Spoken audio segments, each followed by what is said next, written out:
Hey everybody, I'm Jesse and welcome to another edition of Gen X Thinks.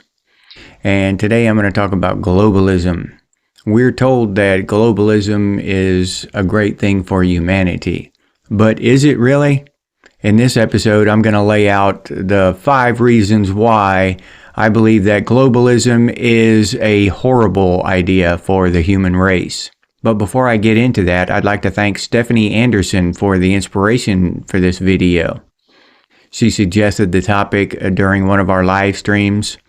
She's a long-term subscriber and thought-provoking contributor to our comment section, so thank you, Stephanie.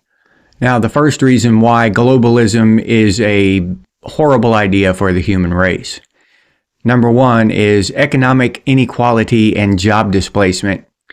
And I believe that most of us in Western civilization have experienced this firsthand already, and particularly here in the United States, because we had so much manufacturing at one time. We were the manufacturing capital of the world, and now we're probably dead last in manufacturing. And that's all due to globalism. The argument in favor of the global economy is that, the cheap Chinese stuff is available to more people, so more people can get this cheaper stuff, right? It doesn't cost as much money as the stuff that was made in the United States. And I would argue in return that by sending our jobs overseas, you lower our wages and decrease the amount of money we're making. If you hadn't done that, then we would be able to afford the normal American-made stuff like they did back when stuff was made in America. We didn't need you to send our jobs overseas and then send back cheaper goods. We needed you to keep our jobs here so we could afford better goods. Now, to me, that's just common sense. And in that, when you have jobs here, more jobs in your home country, whether it be Australia, Norway, Greece, Germany, wherever, when you have jobs at home and you're creating things at home and you're buying stuff from each other at home, that money stays at home and it circulates around and enriches the community around you. When you send that money overseas, all of us sending our money over to China, the Chinese economy benefits from that, but ours does not. Okay, that money is sent away and it doesn't come back. It doesn't circulate around in the local community like it used to. And that makes us poorer. So then in turn, we must buy cheap Chinese stuff because we can't afford homemade stuff. And it's a downward spiral. All right. Now, they've sent so many of our jobs overseas. They've gotten completely rid of a large swath of the job market. And the only people to benefit from it are the Chinese, because they could have easily made the stuff at home, and the people who were making the stuff at home would have gotten paid decent wages and then could in turn buy houses and cars that were built at home by people making decent wages, and they in turn buy the goods that are made by the people, and it's a circle. It's just like the circle of life out in nature. When you disrupt that and you move that flow of wealth, of currency, and shift it off, you're disrupting the natural progress of things. All right.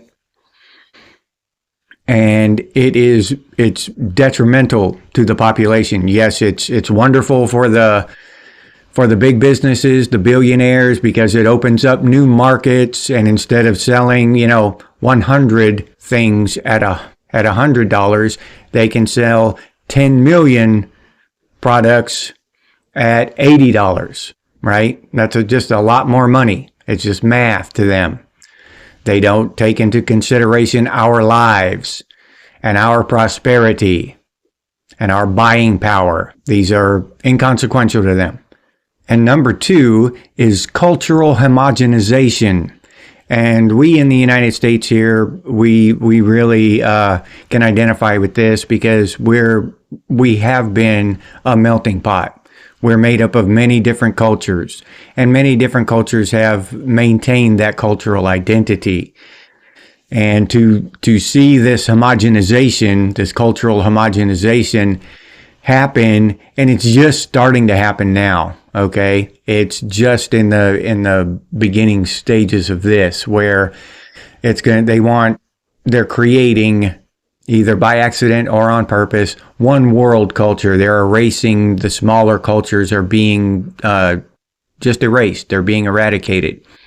And we can look at recent recorded history and see how that turns out, because when the Spanish came over to South and Central America, they intentionally eradicated those cultures. And now the descendants of the Aztecs and the Mayans, they have relatively zero idea of their culture, that the culture that they came from. You know, it's lost to history.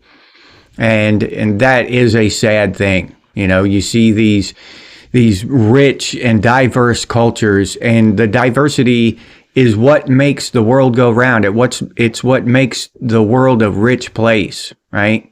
And I'm talking about real diversity, not this, this bullshit diversity that they like to spout about on the media and stuff.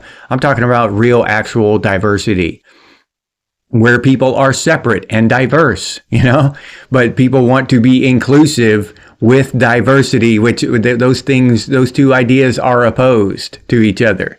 Inclusivity and diversity are opposed to each other, right?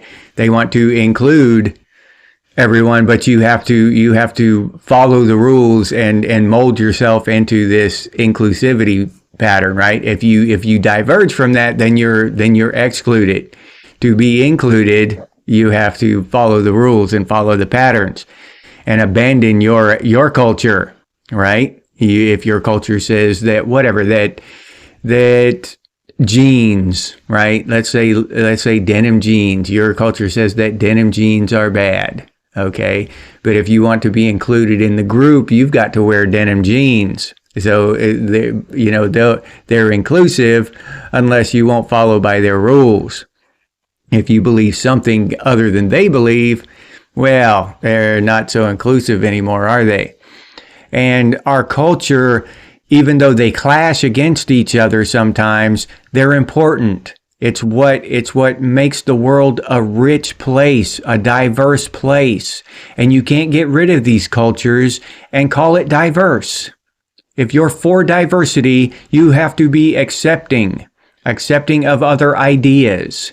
Culture is about ideas, not about skin color or any of these other arbitrary little meaningless things, right?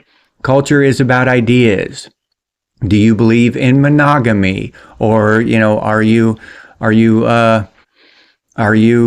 believe in monotheism? Do you believe in many gods or many wives, or they're just many ways to look at things and believe things, and we have to allow each individual culture to flourish on its own, because that culture might come up with an idea that benefits all of the world. But if you erase that culture, you're erasing that opportunity, and that diversity is what has got us to this place. And to start erasing it is going to stall things out. Okay, it's going to stall out original ideas. It's going to stall out creativity, all the things that make us human. And then we're going to be what? We're going to be androids. We're going to be meat robots. Basically consumers, and that's it, And who just wants to be a world of consumers? I don't know. Not me. I know that. And number 3 is the dependence on global supply chains. All right. And that's just a bad thing. If you're dependent on something from across an ocean, and if that supply chain fails somehow, then you're not able to get that. If you're depending on your food from another country, or your, whatever, your communications, your entertainment, any of that stuff. Your fuel, especially, then when that supply chain gets interrupted, you're screwed. But when they think about it from a global perspective, right? When these ultra rich bankers and stuff are looking at it from a global perspective, if one country, if part of the population goes hungry for a while, that's not a big deal. If the entire globe is under control, if the entire globe is under the power of the government, and that's only a small fraction of the people, so we won't worry about that. Now, if you're in that small fraction of starving people, it means a lot, a whole lot. Okay, and that is something that people tend to forget when they're talking about this globalization and stuff. They look at it from a global standpoint. And don't get me wrong, sometimes you need to. Sometimes you need to draw back and look at things from a different perspective, look at the bigger picture, all right? But when you're talking about lives, starvation, okay, life and death, these things like this, you can't really do that. Not with any kind of morality, not with any kind of sense of preservation of life. All right. And same thing with like the spotted owl or whatever. Okay. Back in the 90s, there was a big thing about the spotted owl, that people wanted to save the spotted owl.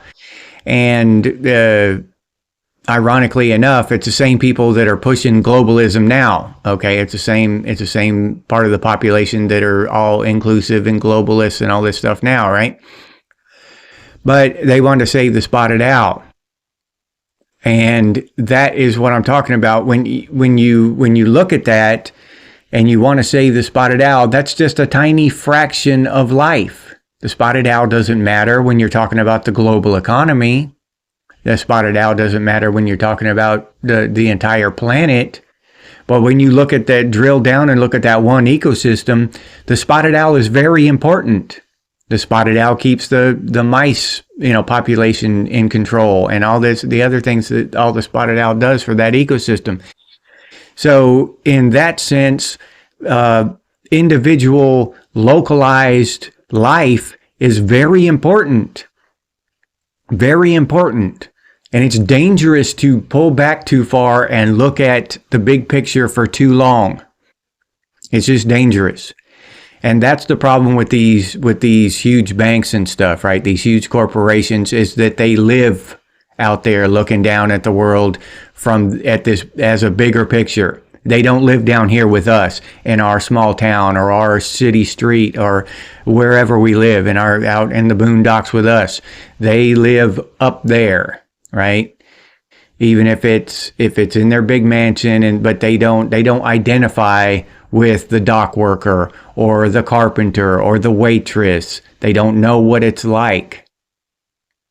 So it's harder for them to envision the localized problems. They see problems on a bigger scale. And that doesn't help local folks. It doesn't help local cultures. It doesn't help local communities. It's bad. It's just bad. I don't know how else to put it. And number 4 is the environmental impact. And, this seems contradictory too, right? This is some of the bullshit that we're fed, that globalism is good for the environment and all this stuff. The same people pushing the globalism are the same people pushing the climate change, or the same people pushing, they're supposed to be environmentalists and all this stuff. But with globalism, we've got all these huge tanker ships traveling across the ocean, thousands of miles, chugging along with whatever number of huge diesel engines pushing them along, and burning all these fossil fuels to boat all of these goods across the ocean to the United States or to Australia or wherever. And when you look at it how it used to be, it was just semi trucks going much shorter distances, conveying goods, or no distance at all. The goods were made right at home, and they were just put on store shelves, depending on the situation. But now we're flooding the oceans with garbage. I mean, think about these people working on these rigs, just throwing bottles and stuff overboard, and doing all this stuff. All of the pollutants, oil spilling into the ocean off of these big tankers and stuff, and off of these big barges. Not to mention the exhaust fumes from all this stuff. It gets ridiculous when you think about it, and especially when you think about it from the aspect of that it's the globalists who are shouting about the carbon. Okay? And not only that, but the Chinese laws are different than ours. All right? Now, we sent all our jobs overseas, and we have pretty strict laws over here about carbon emissions and all this different stuff, right? Well, they don't over there in China. They can just belt out all the carbon, all the fumes, all the smoke and debris and garbage they want upon the world. They're building like something like 5 or 10 big coal plants a month, and I mean enormous, or a day or something. It's ridiculous. They're just building coal plants over there like it's going out of style. So, and they're doing enough polluting to make up for the rest of the world and then some. When if they would have kept that manufacturing here and obeyed by those stricter guidelines, we wouldn't have so much pollution. We wouldn't have so much carbon being dumped into the atmosphere. Which there's an argument, that's a whole different argument whether that's bad or not. That's up for discussion, but that's a different video. But let's just say that the people spouting the globalist agenda are correct and carbon is bad for the atmosphere. Then why would you do this? Why would you want these goods trucked all over the globe and triple the amount of carbon being pumped into the atmosphere by globalizing this economy? It doesn't make sense at all. So they're full of shit somewhere, right? They have to be, because their views and their opinions are at odds with each other. They're holding two opposite ideas in their head, two opposing ideas in their head, and that's why they seem crazy. That's why those kind of people seem crazy, those talking heads in the media and stuff. Because they'll say one thing one minute and say the exact opposite the next minute, and then you think they're nuts. So that's where that is there. It's insane. And number 5 is sovereignty and local control. Okay, and that's just there's so much here that I could do an entire video on each one of these topics, actually, because there's a lot to unpack in each one of these topics, and I've just briefly brushed on each one, and I'm going to have to go a little deeper into this one. But sovereignty and local control. Okay, now imagine if they enact their plan and they attain a one world government. Okay, now we can look back in history and see governments that were okay for a while, and then one person got in control and they completely terrorized their country. All right. Mao did it in China, Stalin in Russia, and I hate to even bring it up, but you can't really do it without mentioning Hitler. But the Germans have been through so much. The Germans now, my age, have been through so much, and they weren't even born back then. So I hate to even bring up World War II and that guy, because the Germans are beat to death with that shit. But anyway, the guys like that get in power, and then they turn on their own countrymen and do horrendous shit, right? Mao over there, I forget how many people Mao starved to death. Chinese people, not, you think, oh, go attacking some other country or something. No, he did that to his own people. Hitler did that to his own people. Stalin did that to his own people. All these leaders, these rulers did that to their own people. Now imagine a one world government and one of those three get in power. Just imagine it.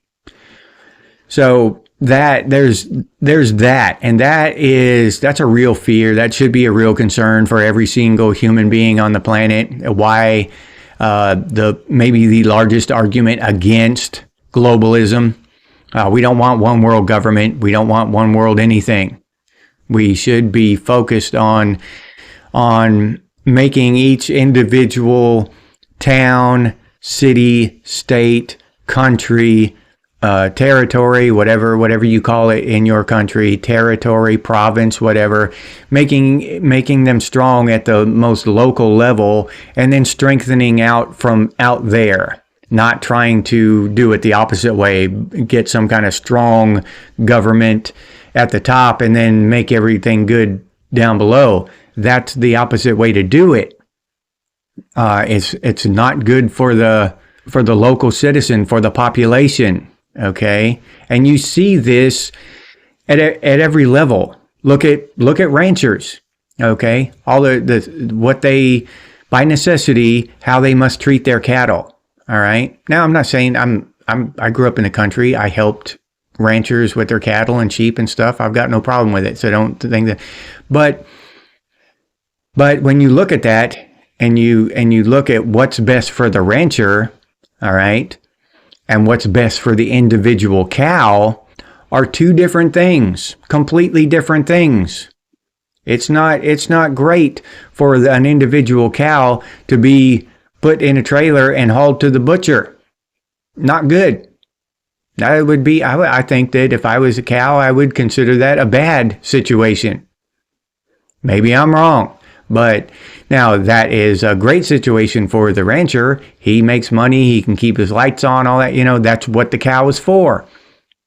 And it's the same thing at every stage of government and all this stuff throughout the world.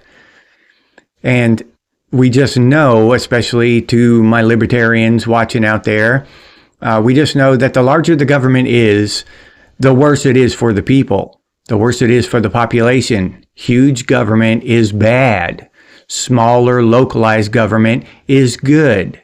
Okay? Now, just look at how big the government of the United States has become. It's just this big, sprawling monster of a thing now. All right? So take that and multiply that by 195. All right? Now, that's how many countries, as of the last time I checked, were in the world. Now, one huge sprawling government like that, and it's scary to think about one huge global government. And that's if you think that it's headed in some other direction, then you're just fooling yourself. You're not paying attention. That's where this is headed. Okay? And if you think for 1 second that once we get a global government, that the wars and stuff are going to stop, well, again, I've got news for you. The wars aren't going to stop, not for 1 second. They'll just invent new reasons to be fighting wars. Okay? We'll have ghostly guerrilla forces out there that we must go out there and fight. They'll make some shit up just like they always have. It's not going to be this utopian, wonderful thing like everybody thinks it is, or hopes it is, or whatever.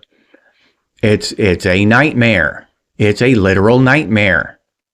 And I'll give you a little thought experiment here. Let's say in one country we have a lush valley and plenty of rain and a nice, beautiful, crystal clear river running through it. And the population there, they're happy, right? They're doing okay. And over here on the other side, you've got people living in a desert. All right. Now, with local government and local restrictions and laws and stuff, now the people in the valley can pass whatever laws they want to about their water and water usage and all this stuff. And the people in the desert can as well. Now, as a thought experiment, let's say that the people in the valley, they see there are too many wells being drilled and they don't like that. It's bad for their environment and stuff. So they want to pass a law against well drilling. So they talk to the politicians, but it's global. Okay, it's a global government. So they passed this law that no more new wells drilled. Okay, no more new wells. That's it. No more drilling of wells. So what happens to the people in the desert when this law gets passed? No more new wells. Either a bunch of them die, or they must, travel 10, 20 miles or whatever to get water at an old existing well. And if you can't do that, then you probably die. So this is where, and this is why, larger government is bad. Larger, overreaching governments they don't understand the needs of the smaller communities. Okay, where over there in the desert, you needed more wells drilled to deal with new technologies coming out and new population growth and these things. You need more wells drilled in the desert. Over there in the lush valley, you don't need any more wells. Just drink this crystal clear water in the river. You can use that water, right? So that's the kind of stuff that I'm talking about with the big government. That's why big government is bad. All right, they can be, especially when they can be manipulated by big corporations and all this other stuff with lobbying and all this stuff, because they will pass laws and regulations that aren't good for each individual community with their each individual community needs. And that's just another reason I brushed on the topic in an earlier video about why democracy is a bad idea. You don't want a democracy. Because if there are more people in the valley and they all vote on it, let's say it's a democracy, they all vote on it, and the people in the desert have to go without drilling new wells because there were more people in the valley. So yeah, it's just none of that stuff works. They like to try to program us and brainwash us with the verbiage, right? With these words like democracy and diversity and all this stuff, but it's just mind tricks. It's psychology at work, and I'm talking about like clinical psychology. They're using studies from the past and knowing how the human mind works and how emotions work, and they're plucking at our strings and playing us like fiddles. And I'll leave you there with that. If you enjoyed this episode, please like, subscribe, and comment. If you'd like to support the channel by becoming a member, I'll put that link down in the description, or you can head over to the channel page and become a member that way. If you'd like to support the channel directly, you can do so by clicking on that super thanks button down there. Or you can head over to Buy Me a Cup of Coffee and buy me a cup of coffee. I appreciate those of you who do that. Thank you very much. If you're interested in Gen X gear, we got some pretty cool stuff over there at Redbubble. Gen X Thinks and Gen X branded stuff, t-shirts, coffee mugs, stickers, all kinds of cool stuff. But I'll leave that link down in the description too for any of you who are interested. If you can't or don't want to support the channel in any of those ways, you can always do so by sharing these videos on your social media. That helps out a hell of a lot, so thank you very much to those of you who do that. I really do appreciate it. And if you have any ideas for future episodes of Gen X Thinks, please put those down in the comments. Or you can email us, and the email is genxthinks@gmail.com. And as always, stay frosty, Gen X, and I'll see you on the next one.